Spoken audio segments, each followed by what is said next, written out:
Guys, welcome back to my channel. So आज मैं लेके आई हूँ आपके लिए बहुत इंपॉर्टेंट टॉपिक इन्वायरमेंट। इन्वायरमेंट हमारी मैक्रो इकोनॉमिक्स के लिए तो इम्पॉर्टेंट है ही है, बट साइंस स्टूडेंट्स के लिए भी ये कम इम्पॉर्टेंट नहीं है, क्योंकि 6 से लेके 12 तक के बच्चों के लिए इन्वायरमेंट से रिलेटेड क्वेश्चन पूछे ही जाते हैं साइंस में। तो आज हम इस टॉपिक को स्टार्ट करते हैं और इसे क्लियर करते हैं कि क्या होता है सब्स्टिट्यूशनल डेवलपमेंट, क्या होता है इन्वायरमेंट प्रोटेक्शन एक्ट और रिन्यूएबल और नॉन रिन्यूएबल एनर्जी। जो मुझे पता है कि बहुत बच्चों को कन्फ्यूज़न होती है, उसको आज हम क्लियर करेंगे इस वीडियो के हेल्प से। तो वीडियो को एंड तक देखना। आपको मैं ग्लोबल वार्मिंग, ओजोन लेयर और यूवी रेज के बारे में भी इस वीडियो के एंड तक समझाऊंगी। तो आज हम ओवरऑल इन्वायरमेंट के बारे में पूरी बात करेंगे और पूरी डिटेल से इस वीडियो को समझेंगे, ठीक है। अगर आपने अभी तक चैनल को सब्सक्राइब नहीं किया हो तो चैनल को सब्सक्राइब कर लेना, बेल आइकन प्रेस कर देना, जिससे आने वाली वीडियो की नोटिफिकेशन आपको मिलती रहे। वीडियो को लाइक एंड शेयर करना ना भूलें। अब हम स्टार्ट करते हैं अपनी वीडियो ना देर करते हुए। Environment, first of all environment होता क्या है? हिंदी में इन्वायरमेंट को कहते हैं पर्यावरण। अब इन्वायरमेंट हमारा कब आया था, इन्वायरमेंट हमारे लिए क्यों ज़रूरी है? पहली बात तो ये, इन्वायरमेंटल प्रोटेक्शन एक्ट हमारे इंडिया में आया था 1986 में। ये आपको जानना ज़रूरी है, ये आपकी हिस्ट्री है, एक तरीके की हिस्ट्री का पॉइंट है।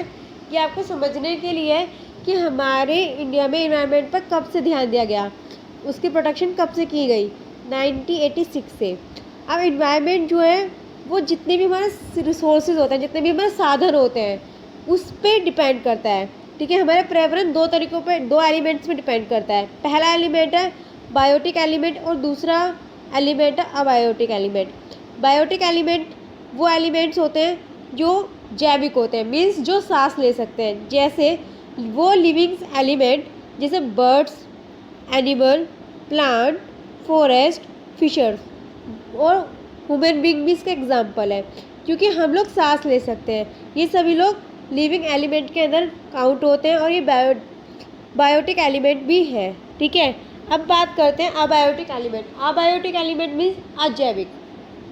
अजैविक से आपको समझ में आ रहा होगा कि वो एलिमेंट हमारे इन्वायरमेंट में वो इंक्लूड होते हैं जो सांस नहीं ले सकते, पर हमारे लिए इम्पॉर्टेंट उतने ही होते हैं। जैसे नॉन लिविंग एलिमेंट में आएंगे air, water, land, rock and sunlight.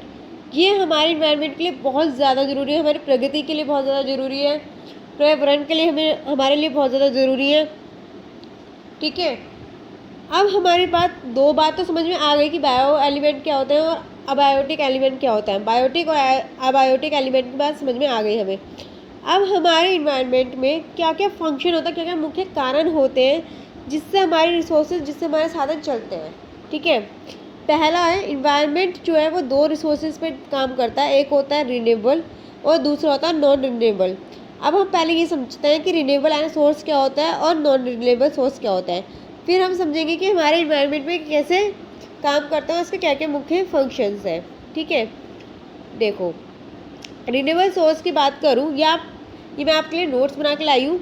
आप चाहो तो कॉपी पेन लेके इसे लिख भी सकते हैं, और आप अगर ऐसे ही पेपर में लिख के आएंगे तो आपके लिए बहुत ज़्यादा हेल्पफुल भी रहेगा, आपके मार्क्स नहीं कटेंगे। और ये आपके शॉर्ट एंड सिंपल नोट्स हैं, ठीक है। अब मैं बात करती हूँ रिन्यूएबल रिसोर्स की। रिन्यूएबल रिसोर्सेज का मतलब होता है वो रिसोर्सेज जो कंटिन्यूसली सप्लाई करते रहते हैं, साधन मतलब कंटिन्यूसली प्रगति, पर्यावरण में अपना भागीदारी देते रहते हैं। जैसे कि मैं बात करूँ फॉरेस्ट में ट्री। अब जो जंगलों में हम क्या ट्री उगाने जाते हैं? नहीं ना, पर वो अपने आप उगते रहते हैं। ओशन में फिश, ठीक है, फिशेस जो है ओशन में छोड़ने जाते हैं? नहीं ना, पर वहाँ पे साइकिल होती रहती है। तो रिन्यूएबल रिसोर्सेज मतलब वो साधन या वो रिसोर्सेज जो कि विदाउट पुटिंग आवर एफर्ट्स रहते हैं, ठीक है। नॉन रिन्यूएबल सोर्स का मतलब होता है, नॉन रिन्यूएबल सोर्स वो सोर्स होते हैं जो कि हम खुद से इन्वायरमेंट में उगाते हैं, एक्स्ट्रा उसमें एफर्ट्स डालते हैं। जैसे कि हो गया फॉसिल फ्यूल, ठीक है, ये हमारा नॉन रिन्यूएबल रिसोर्सेज में आता है। अब इसमें इन्वायरमेंट में दो बेसिक प्रॉब्लम्स हैं जो कि हमें फेस करनी पड़ती है। पहली तो है मेरी पॉल्यूशन।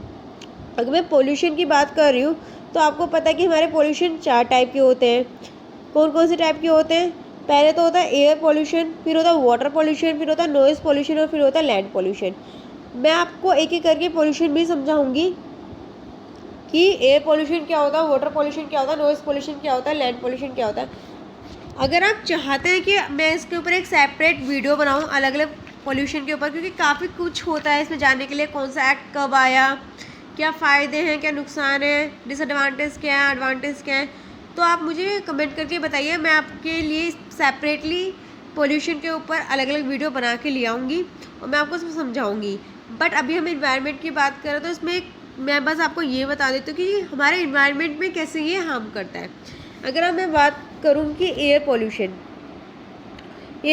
की बात करूँ तो आप ये देख सकते हैं कि फैक्ट्रियों के धुएँ उड़ रहे हैं। फैक्ट्रियों से धुआं उड़ता है तो सांस के जरिए वो कहाँ जाता है? हमारे अंदर जाता है, ठीक है। इससे ग्लोबल वार्मिंग पे भी काफ़ी इफेक्ट पड़ा है। आगे हम पढ़ेंगे ग्लोबल वार्मिंग पे कैसे इफेक्ट पड़ा है। वाटर पोल्यूशन भी हमारे इन्वायरमेंट पे बराबर का हिस्सेदार है, क्योंकि इंडस्ट्री जो है वो सारा अपना गार्बेज जो है वो रिवर में बहा देती है, जिससे हमारा पानी क्या हो रहा है? दूषित हो रहा है और जिससे हमें काफ़ी सारी बीमारियों का सामना करना पड़ रहा है। नॉइज़ पोल्यूशन भी इसी तरह से है और लैंड पोल्यूशन, इसके ऊपर मैं आपको इसी वीडियो में बात करूँगी, ठीक है। ग्लोबल वार्मिंग, अगर मैं ग्लोबल वार्मिंग की बात करूँ तो ग्लोबल वार्मिंग का मतलब क्या होता है? पहली बात तो ये समझो, ग्लोबल वार्मिंग का मतलब होता है जब हमारी एवरेज टेम्परेचर अर्थ में क्या हो जाता है? इंक्रीज़ हो जाता है एक लोअर एटमॉस्फेयर के कारण, ठीक है। जैसे कि मैं बात करूं कि ग्लोबल वार्मिंग का रिजल्ट क्या निकलता है कि हमारी जो बर्फ़ की स्लाइस है, जो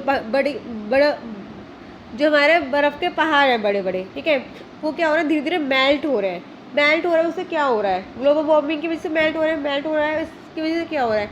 हमारे जो सी लेवल है, मतलब जो हमारा समुद्र का लेवल है, ठीक है, वो क्या हो रहा है? वो अराइज़ हो रहा है। तो उससे क्या दिक्कत आ रही है? हमारे पानी का स्तर बढ़ रहा है। आप देख रहे हैं बहुत सारी जगह टॉपिकल्स आ जाते हैं, तूफान आ जाते हैं, ठीक है, बाढ़ आ जाती है। ये किसकी वजह से हो रहा है? ये हमारा ग्लोबल वार्मिंग की वजह से हो रहा है। ये हमारे इन्वायरमेंट में बहुत ज़्यादा इफेक्ट डाल रही है। दूसरे में बात करूँ, हमारे जो इकोलॉजिकल स्पीसीज़ हैं, जो जीव जंतु हैं, वो धीरे धीरे क्या होते जा रहे हैं? कम होते जा रहे हैं। अब आप चिड़ियाएँ देखेंगे, चिड़ियाओं का जो वाइब्रेशन वो बहुत कम हो गया है। जो पालतू मतलब जो हमारे जो जंगल में रहने वाले जानवर हैं, वो बहुत ज़्यादा उसकी स्पीसीज़ कम हो रही है। किस वजह से हो रही है? ग्लोबल वार्मिंग की वजह से हो रही है। हमारे टॉपिकल डिसीज़ जो है वो बहुत ज़्यादा बढ़ गए हैं, ठीक है। तो ग्लोबल वार्मिंग का हमारे इन्वायरमेंट में, हमारे एटमॉस्फेयर में बहुत ज़्यादा गलत इफेक्ट पड़ता है। अब मैं बात करूँ ओजोन डेलिब्रेशन की। ओजोन का मतलब क्या होता है? ओजोन एक प्रोटेक्टिव लेयर है। कहाँ पर है ये? हमारी प्रोटेक्शन लेयर है एक, जो हमारे स्ट्रेटोस्फेयर में है, ठीक है। इसका क्या काम है? ये किस वजह से होती है? पहले तो हम ये जान लेते हैं। ये हमारी हाई लेवल CFC यूज़ करने की वजह से होती है। अब ये CFC क्या होती है? CFC होती है क्लोरोफ्लोरोकार्बन होती है, जो हमारे एयर कंडीशन, जो हम AC चलाते हैं, जो हम रेफ्रिजरेटर यूज़ करते हैं, उसके अंदर से जो गैस लीकेज होती है, ठीक है, वो हमारा क्या काम करती है? CFC का काम करती है, जो हाई लेवल पर लीकेज होते हैं और जो हमारी एटमॉस्फेयर को, हमारी जो स्ट्रेटोस्फेयर की जो लेयर है उसको कमज़ोर कर रही है। इसमें से एक रेज निकलती है जिसे हम बोलते हैं अल्ट्रावायलेट रेडिएशन। अल्ट्रावायलेट रेडिएशन क्या होता है? ठीक है, अल्ट्रावायलेट रेडिएशन हम UV रेज भी बोलते हैं। ये हमारे क्या करती है? अर्थ पर सीधे डायरेक्ट पड़ती है और सन से डायरेक्ट टकरा के क्या करती है? अर्थ पर पड़ती है। और अर्थ पर पड़ के क्या होता है? हमारे जो लिविंग ऑर्गन्स हैं, जो हमारे जीव हैं, जो हमारे सांस लेने वाले ऑर्गेनिज्म है, उस पर बहुत ज़्यादा गंदा इफेक्ट डाल रही है। उससे हमारी सांस लेने में दिक्कत, पॉल्यूशन का लेवल बढ़ रहा है, इंडस्ट्री की ग्रोथ कम हो रही है, बहुत सारा इफेक्ट है जो कि हमारे ओजोन की वजह से पड़ रहा है, ठीक है। अब मैं बात करूं, जैसे मैंने बताया था कि लैंड पे भी बहुत इफेक्ट पड़ा है। तो लैंड पे किस तरीके से इफेक्ट पड़ा है? क्वालिटी ऑफ सॉइल डिक्लाइन हो रही है। तो क्वालिटी ऑफ सॉइल कैसे डिक्लाइन हो रही है? जो मिट्टी, जो उपजाऊ मिट्टी है वो ख़त्म हो रही है धीरे धीरे, उसकी क्वालिटी जो है वो गिर रही है। वाटर और वाइब्रेशन कंडीशन भी कम हो रही है। Commonly use by human activity, ठीक है। ये हमारी सारी लैंड पॉल्यूशन के कारण हो रही है, हमारे ओजोन की वजह से हो रही है, ठीक है। अब मैं बात करूँ, अब इसमें आप काफ़ी कुछ देख सकते हैं, इसमें मैंने पॉइंट्स में लिख रखा है चीज़ें, ठीक है। आप अपने बैठ के इसे रीड करेंगे तो आपको समझ में आ जाएगा क्या मैंने इसमें बताया है आपको, ठीक है। आपको ये चीज़ एक बार रीड करनी है खुद से। अब मैं बात करती हूँ सब्स्टिट्यूटेबल डेवलपमेंट। सब्स्टिट्यूशन डेवलपमेंट क्या होता है, ये सबसे पहले होता क्या है, पहले ये देख लेते हैं। इसका एक्ट कब आया था ये देख लेते हैं। इसका एजेंडा जो है वो 2015 में स्टार्ट हुआ था, जो यूनाइटेड नेशन मेंबर्स ने किया था मिलके, ठीक है।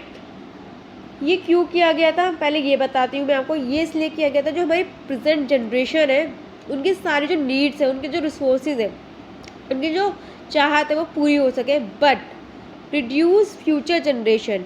मतलब इसका मतलब ये नहीं है कि हम आज के लिए, जो आज की जनरेशन है उनके लिए तो सब कुछ है, पर आने वाली जनरेशन के लिए हम कुछ छोड़े ही ना, उनकी हम नीड्स पूरी ना कर पाए। जैसे कि आज के टाइम पे हो रहा है, लोग पेड़ काट रहे हैं, घर बना रहे हैं, फर्नीचर्स बन रहे हैं, आज के लोगों के लिए तो सफिशिएंट है, पर क्या आपने सोचा कि आने वाली पीढ़ियों के लिए ये कितना हार्मफुल है। तो इसलिए सब्स्टिट्यूशन डेवलपमेंट बनाया गया है, जो यूनाइटेड नेशंस, मतलब जो हमारी बाकी नेशंस हैं उनके साथ मिलके बनाया गया, मेंबर स्टेट्स के साथ मिलके बनाया गया 2015 में। ये 15 साल का एजेंडा है, 2030 तक का इसका एजेंडा है, ठीक है। इसका एजेंडा क्या है पहले ये जान लेते हैं। आपको ये तो समझ में आ गया होगा ना कि सब्स्टिट्यूशन डेवलपमेंट क्यों बनाया गया, क्योंकि हम ये चाहते हैं कि प्रेजेंट जनरेशन के पास सारे रिसोर्सेज हो, सारी डेवलपमेंट हो उनकी, बट इसका मतलब ये ना हो कि उनकी जो फ्यूचर जनरेशन है उनके लिए कुछ बचे ही ना। अब इसके 17 गोल इन लोगों ने सेट किए। पहला जो सेट है वो है नो पावर्टी, मतलब गरीबी ना रहे, ठीक है। दूसरा जो गोल है उनका वो ये है जीरो हंगर, भूखमरी बिल्कुल ख़त्म हो जाए।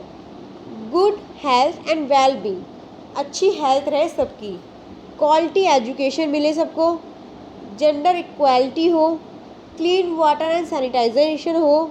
अवॉइडेबल एंड क्लियर एनर्जी हो। वर्क एंड इकोनॉमिक्स ग्रोथ हो। इंडस्ट्री इनोवेशन एंड इंफ्रास्ट्रक्चर हो। रिड्यूस इनक्वालिटी हो। सब्स्टिट्यूशन स्टेट एंड कमोडिटी हो। रिस्पॉन्सिबिलिटी कंजप्शन एंड प्रोडक्शन हो। क्लाइमेट एक्शन हो। लाइफ अंडर वाटर हो, ठीक है। लाइफ टू लैंड हो, मतलब आराम से अपनी ज़मीन पर जी सकें। पीस जस्टिस स्ट्रॉन्ग इंस्टीट्यूशन हो और पार्टनरशिप हो फॉर अ गोल हो, ठीक है। तो ये 17 गोल है। टारगेट तो इसके बहुत ज़्यादा है, टारगेट तो 169 है जो इन्हें अचीव करना है, पर मैंने आपको गोल की बात बताई है कि इसका जो गोल है ये हर तरीके से हेल्प करेगा हमारी हेल्थ को लेके, हमारी जेंडर इक्वालिटी को लेके, एजुकेशन को लेके, ठीक है। तो ये जो सारी यूनाइटेड नेशन मेंबर्स हैं उन्होंने ये एजेंडा शुरू करा, 2015 में शुरू करा था। अब 2030 तक ये एजेंडा चलेगा, उसके बाद वो नेक्स्ट और कुछ रखेंगे। अभी इन्होंने 15 साल का एजेंडा ये रखा है। तो ये हमारी टेक्नोलॉजी से लेके ह्यूमन पॉपुलेशन लिमिटेशन से लेके बहुत ज़्यादा इम्पॉर्टेंट है, जो कि इन्होंने स्टार्ट किया है यूनाइटेड नेशंस ने। तो आपको ये तो समझ में आ गया होगा कि इन्वायरमेंट के लिए क्यों ज़रूरी है और ये कैसे हमें हेल्प करने वाला है। अगर आपको ये वीडियो अच्छी लगी हो तो please like share and subscribe, और आने वाली वीडियो की नोटिफिकेशन आपको मिलती रहे, इसलिए बेल आइकन को प्रेस करना ना भूलें। अब हम मिलेंगे नेक्स्ट वीडियो में एक नए टॉपिक के साथ। Thank you for watching.